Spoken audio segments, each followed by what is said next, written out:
Hello, ladies and gentlemen, very heartiest welcome to one and only on my YouTube channel physics by Pradeep Raj. चलिए आज हम लोग कुछ question का बात करेंगे जो बोर्ड के लिए भी आई है और हम पढ़ा चुके हैं। चलिए सबसे फर्स्ट क्वेश्चन क्या है दोस्तों, how many electron are in 1 coulomb of negative charge. क्या बोला था, नेगेटिव चार्ज। तो डायरेक्ट हम क्या बताए थे, 6.25 इंटू 10⁻18 प्रोटॉन या फिर इलेक्ट्रॉन। प्रोटॉन का भी यही होता है दोस्तों, अगर प्रोटॉन बोलता है तो प्रोटॉन का भी इतना ही होगा और इलेक्ट्रॉन बोलता है तो इलेक्ट्रॉन का भी इतना ही होगा। क्लियर। चलिए सेकेंड क्वेश्चन है, which is the true test of electrification, attraction और रिपल्सन। हम बताए थे कि अट्रैक्शन और रिपल्सन के लिए बेस्ट क्या है। हम बताए थे फर्स्ट जो प्रॉपर्टीज ऑफ चार्ज था उसके बारे में क्या बताए थे कि अगर पॉजिटिव और पॉजिटिव है तो बताए थे कि यह रिपेल करेगा। क्या करेगा, रिपेल करेगा। अगर पॉजिटिव और नेगेटिव है तो क्या बोले थे कि यह अट्रैक्ट करेगा। बस वही है, लेकिन पॉइंट चार्ज, पॉइंट चार्ज कहने का मतलब छोटा सा चार्ज। पॉइंट चार्ज मीन्स छोटा चार्ज। तो देखिए true test of electrification to the repulsive property of point charge. हम लोग बात करेंगे रिपल्सिव प्रॉपर्टी, कहने का मतलब कि जो पॉजिटिव पॉजिटिव था, because attraction property exist with mass, यानी कि जो अट्रैक्शन प्रॉपर्टी होता है, जो पॉजिटिव पॉजिटिव होता है, वो मास के साथ एग्जिस्ट करता है, as well as opposite nature of charge, और अपोजिट नेचर ऑफ चार्ज के साथ भी। अगर ये पॉजिटिव है नेगेटिव है तो ये क्या होता है, रिपल्सन करेगा कि अट्रैक्शन, तो अट्रैक्शन करेगा, अट्रैक्ट करेगा। और पॉजिटिव पॉजिटिव है तो रिपेल करेगा। आइए हम लोग थर्ड क्वेश्चन का बात करते हैं। थर्ड क्वेश्चन में क्या है, if one charge is available, अगर एक चार्ज अवेलेबल हो, one charge is available, can itself be use to obtain a charge many time greater than itself in magnitude. बोल रहा है कि क्या हम लोग अगर एक बार अगर एक चार्ज अवेलेबल है तो क्या वो खुद से ऑब्टेन कर सकता है चार्ज को, क्या ऑब्टेन कर सकता है। मतलब उसके पास कोई चार्ज नहीं है तो क्या वो ऑब्टेन कर सकता है, हाँ ऑब्टेन कर सकता है। क्या बताए थे, इंडक्शन प्रोसेस। इंडक्शन प्रोसेस में क्या बताए थे कि दो ऑब्जेक्ट है, अगर ये पॉजिटिव इलेक्ट्रॉन का ऑब्जेक्ट है, नेगेटिव ऑब्जेक्ट है, तो यह अगर यह कोई चार्ज नहीं है, इस पर कोई चार्ज नहीं है, तो बिना कांटेक्ट के वह चार्ज हो सकता है, वो चार्ज बॉडी हो सकता है। ये हम बात किए थे। तो देखिए ये अब बात करते हैं हम लोग इंडक्शन प्रोसेस। इंडक्शन प्रोसेस में यही बताए थे कि बिना कोई अट्रैक्शन का, बिना एनी कांटेक्ट का ये क्या कर सकता है, चार्ज हो सकता है। तो yes, due to induction process लिख दीजिएगा, आपका ये आंसर हो जाएगा। आइए थर्ड क्वेश्चन का बात करते हैं। थर्ड क्वेश्चन क्या कहता है, थर्ड क्वेश्चन कहता है if only one charge is available can it self. ये तो बात तो हो गया, थर्ड क्वेश्चन का बात हो गया कि इंडक्शन प्रोसेस से हम लोग उसको कर सकते हैं। अब आइए, can two body have like charge attract each other. क्या लाइक चार्ज अट्रैक्ट कर सकता है एक दूसरे से।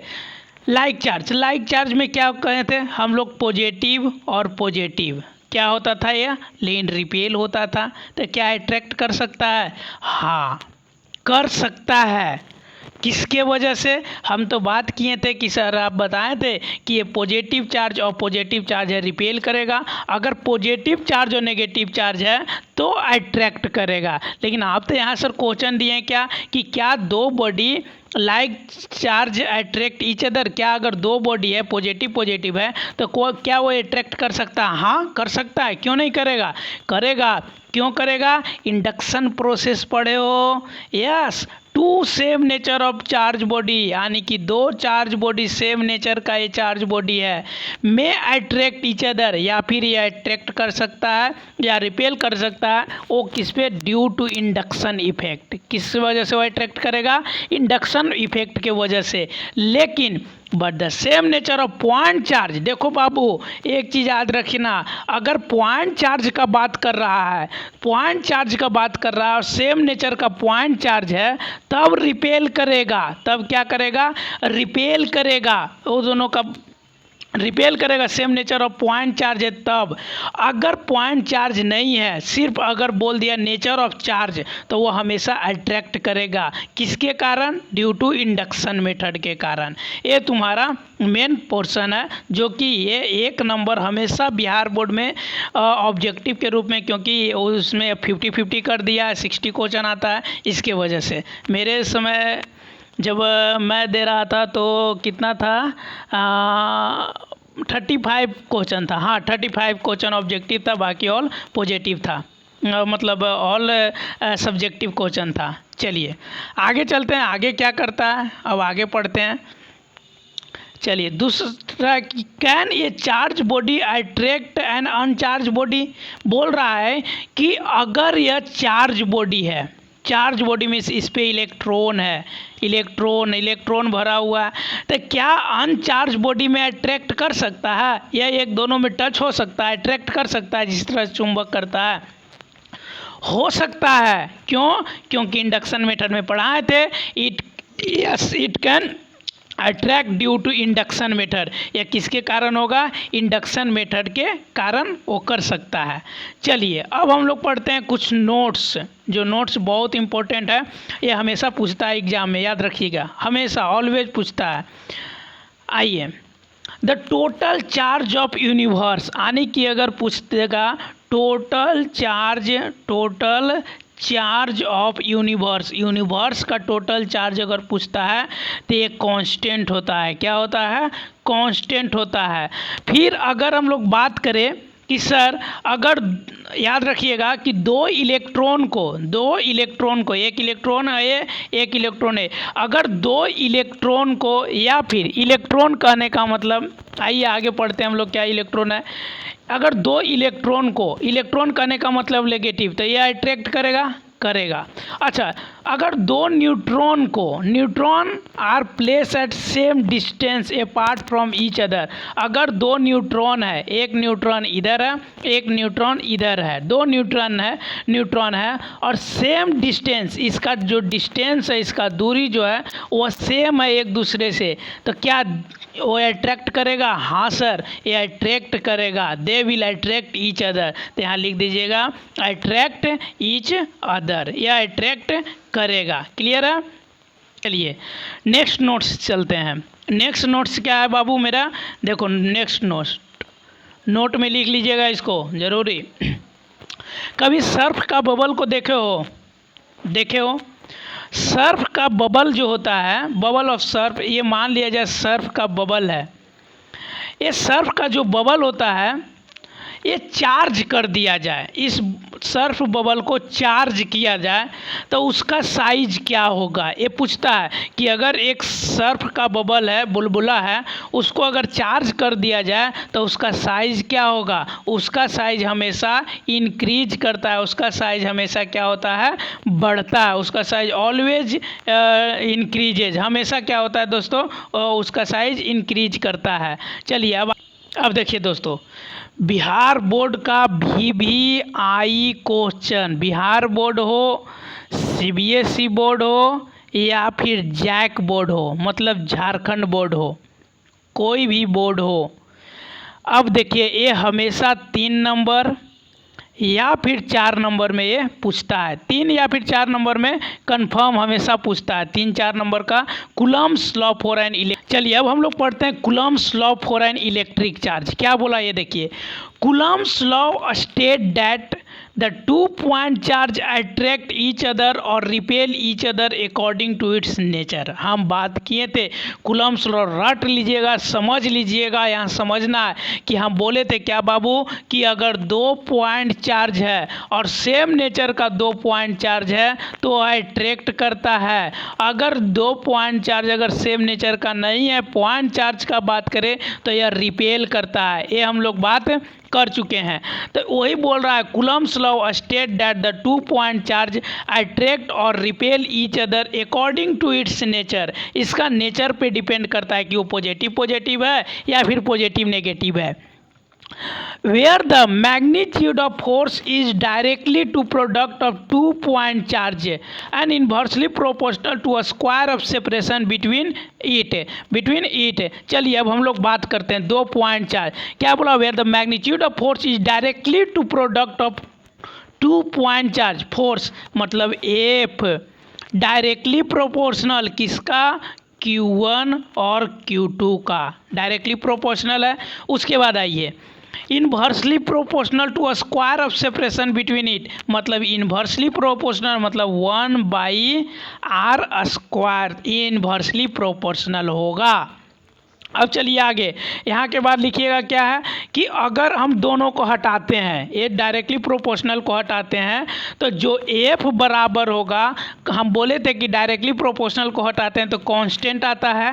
कांस्टेंट आने के बाद ये Q1 Q2 जो डायरेक्टली प्रोपोर्शनल था और इनवर्सली प्रोपोर्शनल क्या था? r²। ये तुम्हारा जो है एक फार्मूला है, इसी पे तुम्हारा कूलम्ब्स लॉ बैठा हुआ है कि Coulomb's law state that the 2 point charge attract और repel each other according to its nature, where the magnitude of force is directly proportional of 2 point charge Q1 Q2 and inversely proportional to a square of separation between them. चलिए ये तो हो गया clear. उसके बाद अब हम बताते हैं कि इसमें ये जो r² है, इसमें हम लोग k को क्या है? k क्या है? कूलम्ब कांस्टेंट है। याद रखिएगा क्या k क्या है? कूलम्ब कांस्टेंट है। k is the coulomb, COULOMB, coulomb constant लिख लीजिएगा जो बोल रहे हैं, कूलम्ब कांस्टेंट। उसके बाद अच्छा k के जगह पे हम लोग सर क्या रखेंगे?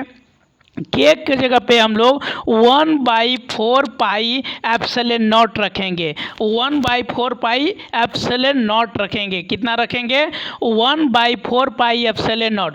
अब ये क्लियर हो गया। अब बताइए सर 1/4 पाई एप्सिलॉन नॉट का वैल्यू कितना होता है? तो इसका जो वैल्यू होता है दोस्तों वो 9 × 10 के पावर 19, 10 के पावर 9 होता है। 9 × 10 के पावर 9 न्यूटन मीटर स्क्वायर बटा कूलम्ब स्क्वायर होता है।